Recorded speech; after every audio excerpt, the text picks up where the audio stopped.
Hablamos con... Bienvenidos al programa de Paninova Empresas. Hoy vamos a hablar dentro de lo que es la gestión de riesgos y dentro del modelo de prevención de riesgos de la fuente de riesgos de mercado. Y entendemos como mercado dentro de los procesos críticos de negocio de la norma referencial SG 900. Para ello contamos con nosotros con Ana María Paz. Bienvenida, Ana. Hola, buenos días.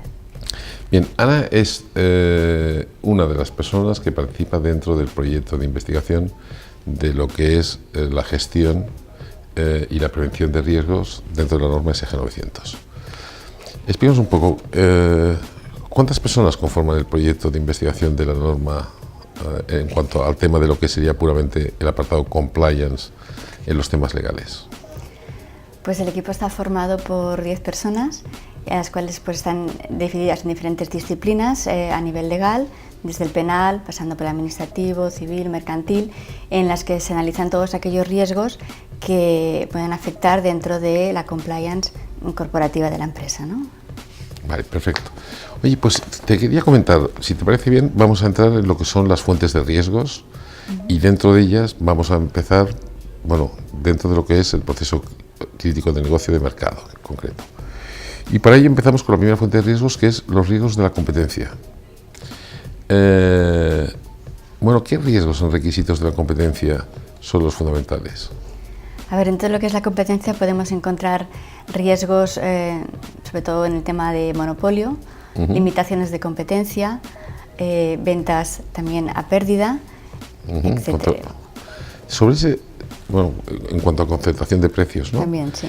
Exacto. Entonces, en cuanto a limitación de lo que has comentado, limitación de competencia, ¿nos puedes ampliar un poco ese punto en concreto? Aquí podemos encontrarnos dos actividades de riesgo que se englobarían dentro de esta limitación. Una, por ejemplo, aquellos sectores económicos o aquellas empresas que, dado por su ámbito tecnológico, por sus servicios, tienen copado el mercado de tal manera que dificultan la entrada de otras empresas dentro de ese propio sector, a través de actividades también monopolísticas en algunos casos.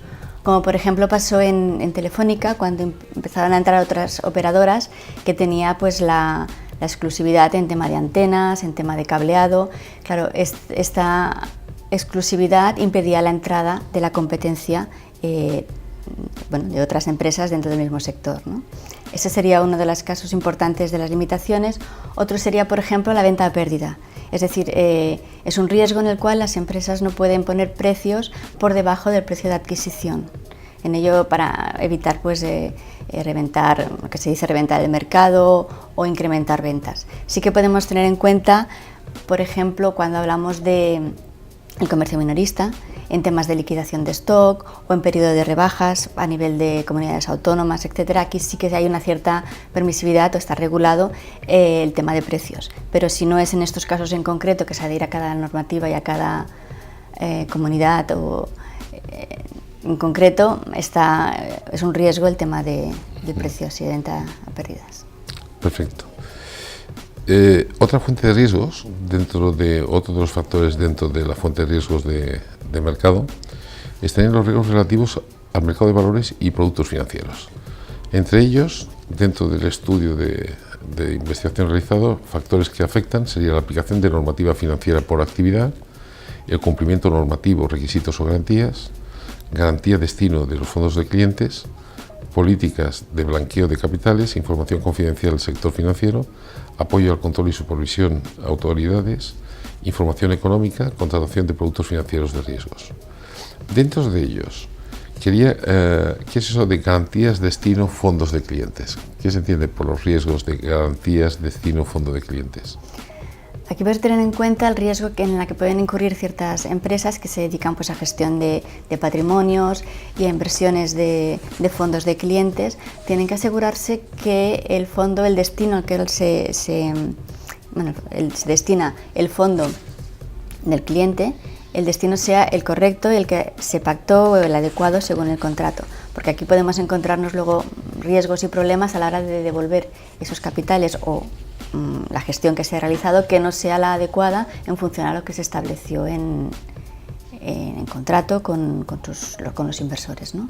Entonces eso es un riesgo importante a tener en cuenta por parte de las empresas que se dedican a estos temas, el control.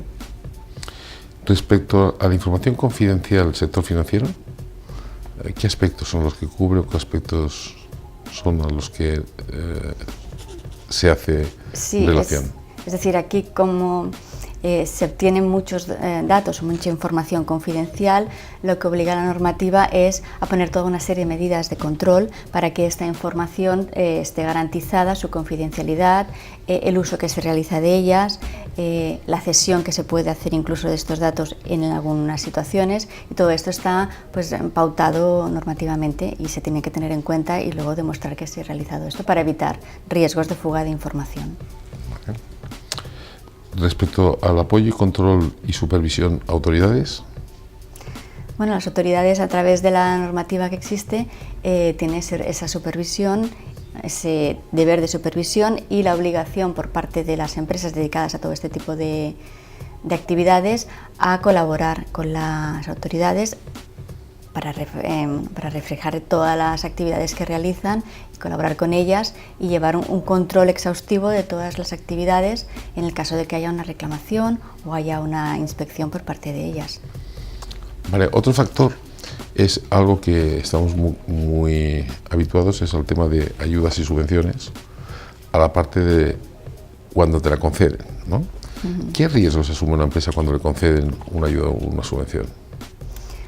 A ver, los principales riesgos, lo que tiene que tener una empresa cuando le conceden las ayudas o subvenciones, primero es centrarse en cuál es la norma bajo la cual actúa. Es decir, esto, aparte de norma general, de la norma general de subvenciones, aquí a nivel nacional, tenemos todas las convocatorias que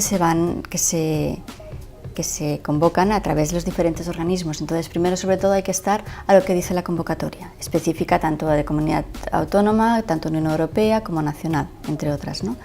Entonces, los principales riesgos que puede tener la empresa, sobre todo, tiene que tener en cuenta cumplir todos los requisitos que establece dicha convocatoria, a nivel de cumplimentar la información, de destinar, sobre todo, el capital o el dinero que le dan para hacer la subvención, para hacer el desarrollo de la actividad, destinarlo para esa actividad, justificando puntualmente todas aquellas acciones que realiza y siendo demostrable que sobre todo la desviación del capital, es decir, la desviación del fondo que se le ha otorgado para la finalidad para la cual ha sido otorgado. La situación que tenemos es que muchas veces utilizar esa ayuda o subvención para desarrollar un proyecto y se destine pues para capitalizar un poco del pasivo de la empresa. Por lo tanto, aquí tenemos después incluso que pueden incurrir en falsificación documental a la hora de justificar una inversión que no se ha realizado, ¿no? Entonces, es un control que realiza la administración y es un riesgo importante que puede concurrir la empresa en ese aspecto. Bien, aquí quería puntualizar o aprovecharnos un poco de tu doble condición, la de certificada en la norma SG 900 y la de abogada. ¿Cómo ves tú este salto de la norma referencial SG 900 o la nueva versión de la norma que integra la compliance con la Dirección Experta de Empresas? ¿Cuál es tu opinión? Particularmente creo que era una necesidad este salto y aparte es una continuidad en la propia norma. La norma ya desde un principio ya contemplaba toda una serie de riesgos a nivel de dirección de empresa. Por lo tanto, la compliance aquí añade un factor más de seguridad a la hora de poder aplicarla y de tener pues unas aplicaciones en la empresa y como dirección de empresa, una cobertura en los riesgos que puedes tener, ya también pasando ya la responsabilidad que tiene la empresa respecto a penal, a legal o a la corporate. Necesario y bueno, obligatorio en según qué campos. Vale, y desde el punto de vista ya técnico, ¿qué te parece el modelo de prevención de riesgos que propone la norma? El modelo de prevención no deja de ser como he dicho antes, una continuidad de la vida real y el desarrollo real de las empresas. Por lo tanto, es una prevención necesaria, lógica y sobre todo muy aplicable a las empresas. Que se puede transponer a las empresas de una forma rápida y eficaz. Vale. Y del nivel de investigación hecho, sobre todo para el caso español, todo lo que es la investigación sobre los riesgos penales, legales y de gestión y su integración, ¿qué crees que aporta a las empresas? A las empresas les aporta, lo que he comentado antes, seguridad, sobre todo, en el hecho del mercado, en su actividad diaria, y es una forma de diferenciarse también y de ganar valor respecto a otras empresas y competencia, ¿no? Les da la posibilidad de decir, bueno, pues estoy realizando una actividad desde un punto de vista con una seguridad, un cumplimiento normativo y un control de riesgos, lo cual ofrece pues a sus clientes una situación de mejora en el mercado. Cuando hay dos temas en el apartado de conclusiones sobre la gestión de los riesgos que hacéis mención, que es la relación inversa entre probabilidad y importancia. ¿Qué quiere decirse? Es decir, decimos, por ejemplo, con la norma referencial, con el Código Penal, la reforma penal de 2010 y luego la última del 2015, se le ha dado mucha importancia en el compliance, sobre todo en España, no así en otros países, a lo que es los factores penales, que son 33 artículos. Claro, sin embargo, decimos, bueno, ¿cuál es la ley por la cual más empresas cierran? Decimos, y esas leyes pues, son las económicas, ¿no? El apartado de gestión, que son 3.300. Y ahí sacáis la conclusión más o menos de esa relación de escala de 1 a 10, ¿no? Correcto. ¿En qué consiste? A ver, realmente a nivel penal existen unos artículos muy limitados, 33, en los cuales una empresa puede tener responsabilidad, una persona jurídica puede tener responsabilidad penal con las consecuencias que ello puede derivarse.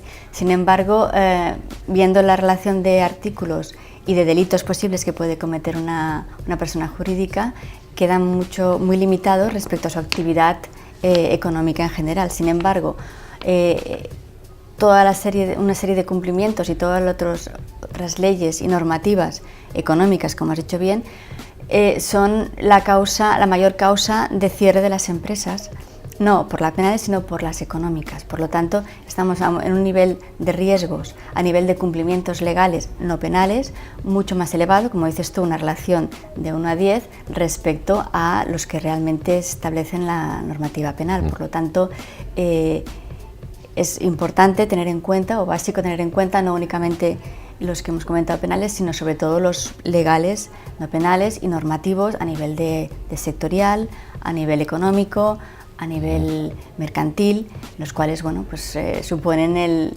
porcentaje más alto de las empresas a nivel también de sanciones y a nivel de cierre por culpa de ellos. ¿Y qué niveles de certificación permite entonces la norma a nivel de las empresas?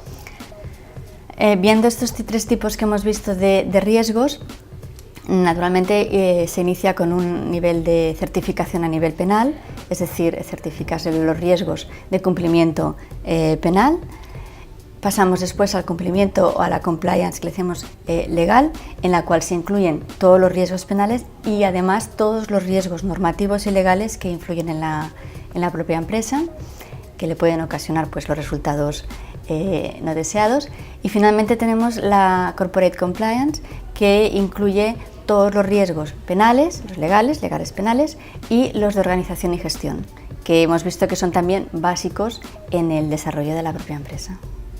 Perfecto. Y esta figura de Compliance Officer que estamos hoy y cada vez más viendo pues, diferentes posgrados, diferentes programas de formación, etcétera, ¿cómo es tratado por la norma? ¿Quién es esa figura que llamamos Compliance Officer? A ver, la figura del Compliance Officer es un órgano interno de la propia empresa que se dedica a la supervisión del cumplimiento normativo en la empresa, en la cual está recogido legalmente que es un órgano interno, que se ha de crear este órgano interno. Por lo tanto, lo que nosotros distinguimos en la norma es el Compliance Officer como figura necesaria y representativa de esa supervisión legal, distinguiéndolo entre el Officer, que es la persona interna que desarrolla esta función de supervisión, y el Compliance Officer Assistant, que es aquella figura que complementa al Compliance Officer de una manera más específica en cada ámbito de actuación, porque naturalmente el Compliance Officer, la supervisión se la realiza, pero el conocimiento concreto de cada área la tiene que delegar en el Compliance Officer Assistant. De acuerdo. Pues muchísimas gracias, Ana, por habernos dado tu visión y tu opinión desde los dos ámbitos, de profesional certificada y de abogada. Gracias. Bien, hoy hemos tenido la oportunidad de ver el enfoque de las fuentes de riesgos desde el punto de vista de la actividad de mercado dentro de la norma referencial internacional SG 900. Muchas gracias y hasta el próximo programa.